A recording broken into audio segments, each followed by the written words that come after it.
তীব্র গরমে হাঁসফাঁস করছে দিল্লি। জাতীয় রাজধানীতে ফের জাঁকিয়ে বসেছে ভয়াবহ তাপপ্রবাহ।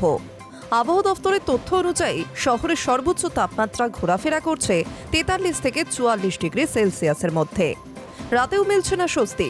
সর্বনিম্ন তাপমাত্রা নেমে থাকছে 26 থেকে 28 ডিগ্রির আশেপাশে। তার সঙ্গে বইছে গরম ও শক্তিশালী স্থলভাগীয় হাওয়া, যা পরিস্থিতিকে আরও কঠিন করে তুলেছে। দুপুরের পর থেকেই রাস্তাঘাট প্রায় ফাঁকা হয়ে যাচ্ছে। প্রয়োজন ছাড়া অনেকেই বাইরে বেরোতে চাইছেন না। সবচেয়ে বেশি সমস্যায় পড়েছেন পথ চলতি মানুষ, ট্রাফিক পুলিশ, ডেলিভারি কর্মী এবং নির্মাণ শ্রমিকরা। তীব্র রোদ ও গরম হাওয়ার কারণে হিট স্ট্রোকের আশঙ্কাও বাড়ছে বলে সতর্ক করছেন চিকিৎসকরা। আবহাওয়া বিশেষজ্ঞদের মতে উত্তর পশ্চিম ভারত জুড়েই এখন শুকনো ও গরম বায়ু প্রবাহ সক্রিয় রয়েছে। তার প্রভাবেই দিল্লিতে এই ভয়াবহ গরম পরিস্থিতি তৈরি হয়েছে। আগামী কয়েকদিনও তাপমাত্রার খুব একটা পরিবর্তন হওয়ার সম্ভাবনা নেই বলেই পূর্বাভাস। এদিকে বিদ্যুতের চাহিদাও বেড়েছে রেকর্ড হারে।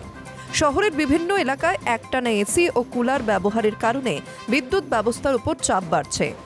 পানীয় জলের চাহিদাও দ্রুত বাড়ছে রাজধানীতে। প্রশাসনের তরফে সাধারণ মানুষকে দুপুরের রোদ এড়িয়ে চলা, পর্যাপ্ত জল খাওয়া এবং অপ্রয়োজনে বাইরে না বেরোনোর পরামর্শও দেওয়া হয়েছে। বিশেষ করে শিশু ও বয়স্কদের নিয়ে সতর্ক থাকার আবেদন জানানো হয়েছে।